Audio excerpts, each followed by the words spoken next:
Hey guys, this is Therion Box and welcome to another episode of the ruling quiz on MST.TV. On top of the ruling quiz, I have a ruling update correction / accepted perspective on Guardian, Chimera, and control change through Triple Tactics talent. Both cases have been ruled before, so at this point it becomes a head judge choice, but I want to give you guys an update on that just to be fair. For you Patreons out there, these Splice proxy sheets are now available for you guys to download, print, and proxy into decks and try it out yourselves. See if it's the right deck for you. Since it is such a powerful deck, I mean, it is like tier 0 level deck. Staying ahead of the curve is super important so that you guys keep the text to yourself. When it gets released, you're not trying things out anymore. You're really just experimenting whether or not this build works for you. And this is going to really help you guys top those in-person events, and with so many big events coming up, I think this is probably the right move. So for you patrons out there that want to stay ahead of the curve and top events, win prizes, well, you got some proxy right now. It's available, of course, on the Patreon page and also on the Patreon exclusive Discord. And with all that being said, make sure you guys smash the thumbs up button, hit subscribe, ding notification bell, and let's jump into the rulings. Scenario number 1, we have a mirror match going on with mirror boards as well, branded in red, branded lost, and mirror jade that has both burned effects all on the field. Turn player activates their branded in red first as Chainlink 1, and then Chainlink 2, our opponent activates their branded in red, and I guess we're going to resolve the effect now. So Chainlink 2, we're going to add back the Thespian Tragedy, and we're going to fuse off all the cards into Guardian Chimera. Next, Chainlink 1 resolves, we're going to add back the Thespian Tragedy, and then we're going to perform the fusion summon with all the monsters and also into a Guardian Chimera. So then things get sent to the graveyard.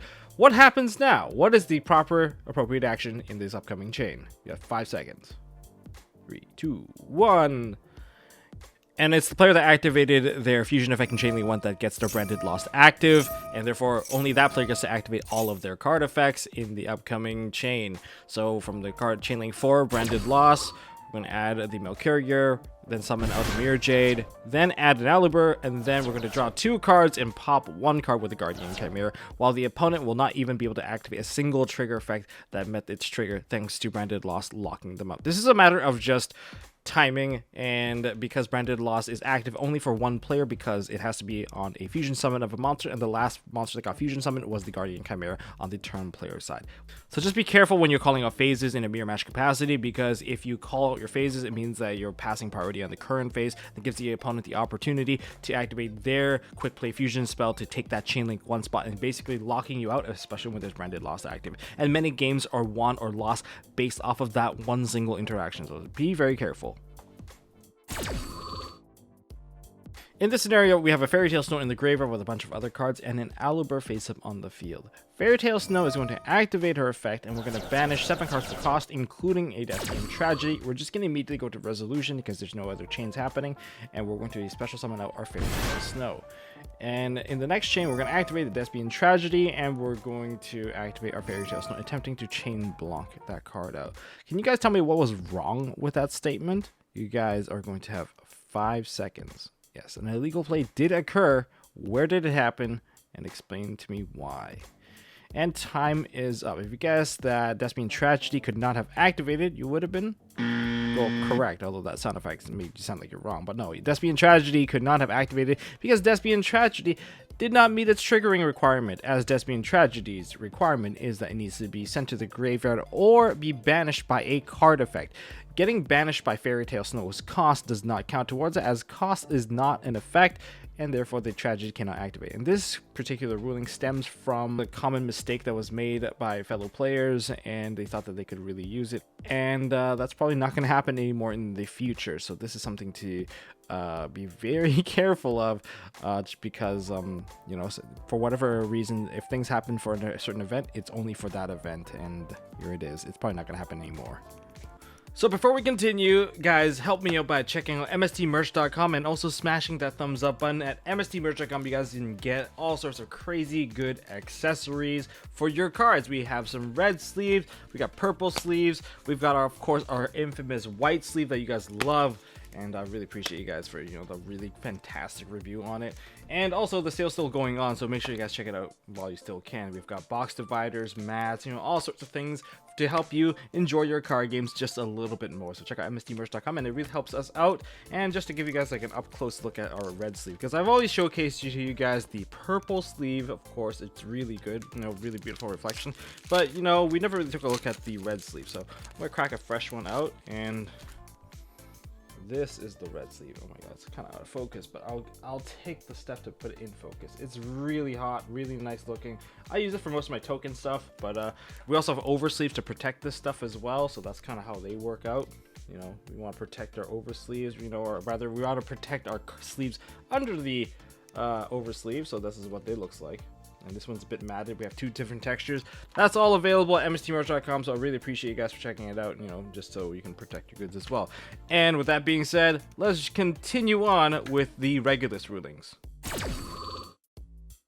We're going to start with reading the cards of Therion Regulus to give us some context. So in terms of its restrictions, you can only use each of the following effects of Therion King Regulus once per turn. You can target one Therion monster or one machine monster in your graveyard, special summon this card from your hand, and if you do, equip that monster to this card. When your opponent activates a card or effect, quick effect, you can send one Therion monster card from your hand or face up field to the graveyard, semicolon, negate that effect, and a Therion monster equipped with this card gains 700 attack. Also, it can activate the second effect listed above as if it were Therion King Regulus.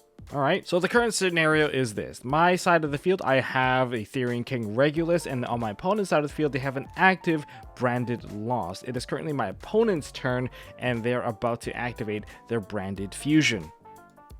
So here we go, they activate the branded fusion, Chainlink 1 and Chainlink 2, Therion Regulus. On my side, I'll activate to negate the effect of the branded fusion. So Chainlink 1, Chainlink 2.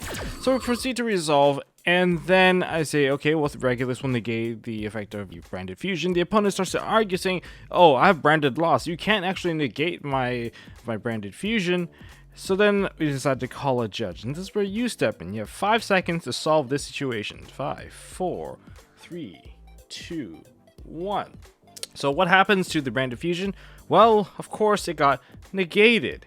Because, as mentioned before, Therion Regulus does not negate the activation of a card. Therion Regulus negates the effect of the card, much like ashing the branded fusion. So in other words, there's multiple ways of stopping branded fusion, even if it is under a branded loss, thanks to the fact that Therion Regulus negates the effect of cards. Very big difference, but it's also because of this where we're going to follow up with more rulings regarding Regulus.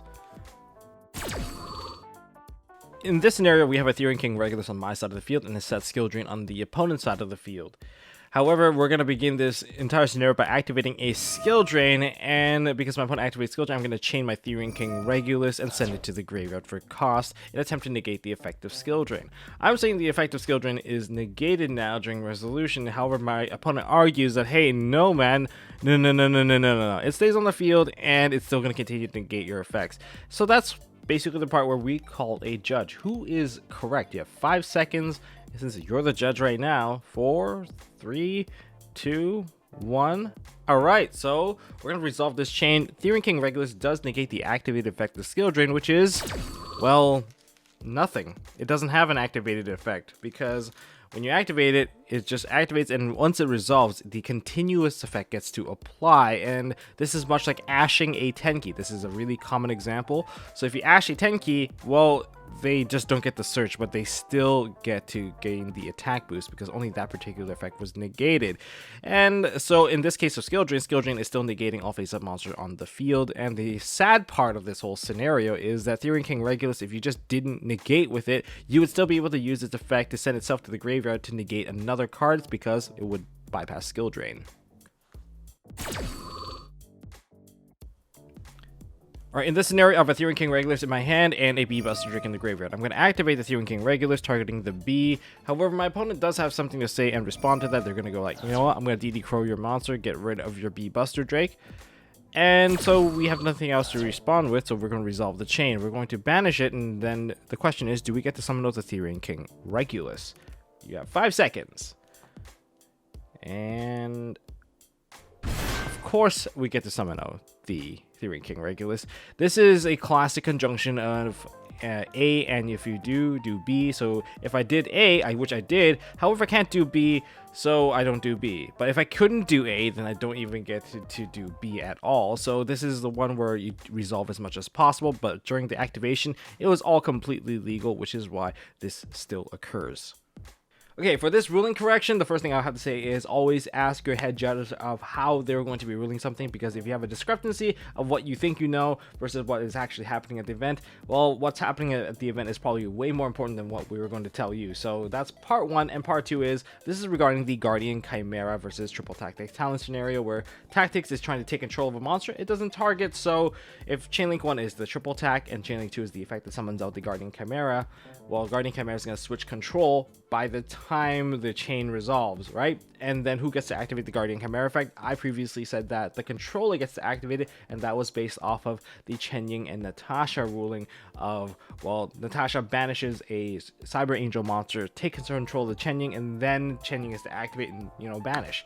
And that is still correct for that particular scenario. However, the Guardian Chimera one is no longer directly related to that one because of the email rulings that kind of went about, and that update distinguishes the differences between a summon trigger versus a trigger that occurs on the field. So a summon trigger one, such as the Guardian Chimera, because it's based off of it being fusion summoned onto the field, and then it could do the pop and draw.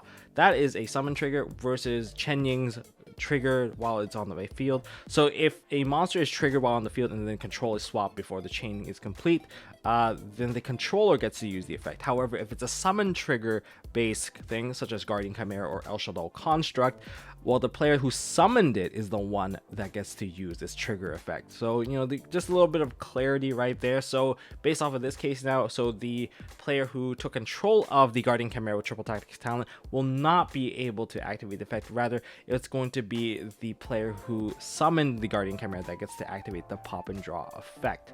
All right, hopefully that clears it up for you guys a little bit.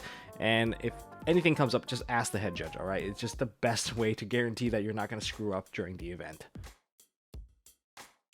That's all I got for this ruling video, guys. If you guys enjoyed this video, smash that thumbs up button for me. If you guys want to see more stuff from MST.TV, Meta Trends is coming up, and there's going to be even more stuff related to the meta, and probably even a counter guide coming up very soon. So make sure you guys smash the subscribe button and ding that notification bell.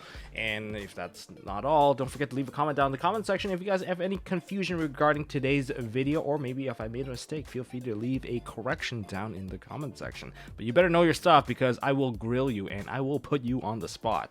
And that's all I got for this one, so I'll see you guys in the next one.